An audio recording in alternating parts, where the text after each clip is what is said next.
Welcome back. So today we're going to talk about the most frequently asked questions that I get on a regular basis. And yes, I actually went through emails and texts and came up with this list. So here we go. So one of the most common questions I receive is the down payment part of closing costs. No, closing costs are a little bit different. So closing costs include your taxes, your HOA, your title fees, abstracting fees, condo fees, your deed prep and financing costs of lending, etc., etc. Your down payment is separate. That's going towards the principal on your home. Closing costs are the costs incurred in order to close the home, if that makes sense. And I've seen these range anywhere from like $1,200 all the way up to $3,500. Usually they're much lower when you purchase cash because you're not having all of those lending and financing fees. Second most common asked question: what is earnest money? Earnest money is submitted during the contract period. You can submit earnest money with your offer within 3 business days or otherwise negotiated into the contract, but it's typically within 3 business days. Earnest money is just showing your earnestness towards the seller, showing you're real, showing you're serious. So the higher the earnest money, the better.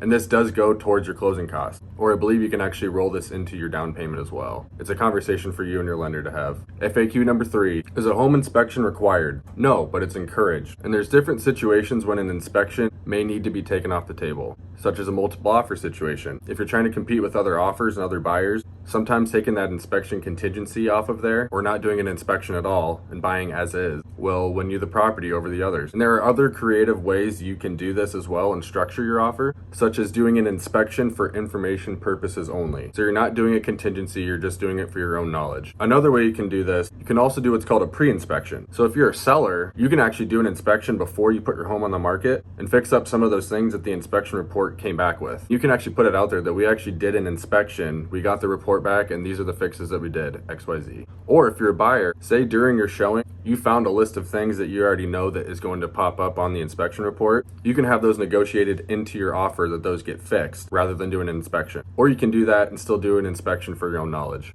Common question number 4, why aren't some listings on Zillow not showing up on our search? Because Zillow is bad. Just kidding. But some properties on Zillow are for sale by owner, pre-foreclosure, foreclosure, and our search as agents that we send out to you shoots out properties listed through the MLSs that we are associated with. So if you're looking in or around Des Moines, I'm on the Des Moines MLS. If you're looking in and around Ames, I'm in the Ames MLS or the Central Iowa MLS. So we're actually on 2. And the properties that go through our MLS are not associated with for sale by owners or foreclosures, etc., etc. Numero 5, how do I get out of a contract? Surprisingly enough, there's actually a lot of ways you can get out of a contract. You'll have what's called a financing contingency if you're getting a loan, which means at any point in time between offer and closing, for whatever reason, if you can't get financing, obviously you're not gonna be able to purchase this place, but you'll be able to back out. And when you do back out, you will get that earnest money back as well. Like I mentioned before, you've also got an inspection contingency if you end up doing one of those. Inspection comes back, you want to replace the roof, the seller doesn't agree to it, and neither party's able to come to terms,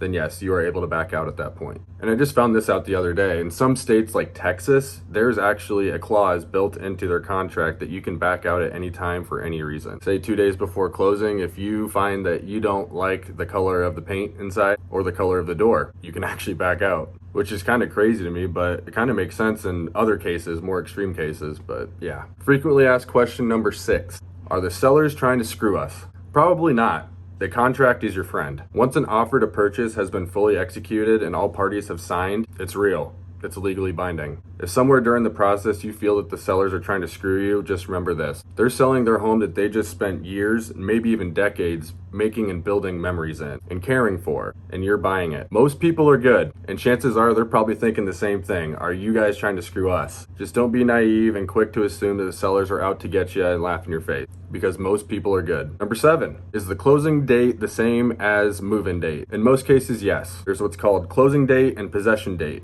And in most cases, these are actually on the same day. You can actually negotiate possession with the seller for before or after closing. So say you have a closing on a Monday and you're not able to move in on Monday. You can request possession or early move-in for that weekend before. Maybe it's negotiated, you pay them, $100, and maybe write up an addendum saying that the buyer is responsible for any damages incurred during this time. Moving along, number 8. I have money saved up, but I don't have a good credit score or income or both. How can I buy a house? The most common way of doing this is getting a co-signer for the home loan, such as a parent or a family member. It works kind of the same way as a rental agreement when you have a guarantor write off you, the guarantee, saying and ensuring that you will pay your rent. If you don't pay your rent, the guarantor takes liability. So your cosigner will have good credit, good income, etc., etc. And having a cosigner makes the file a little bit safer for the bank. And lastly, I get this all the time, is now a good time to buy, and why should I buy?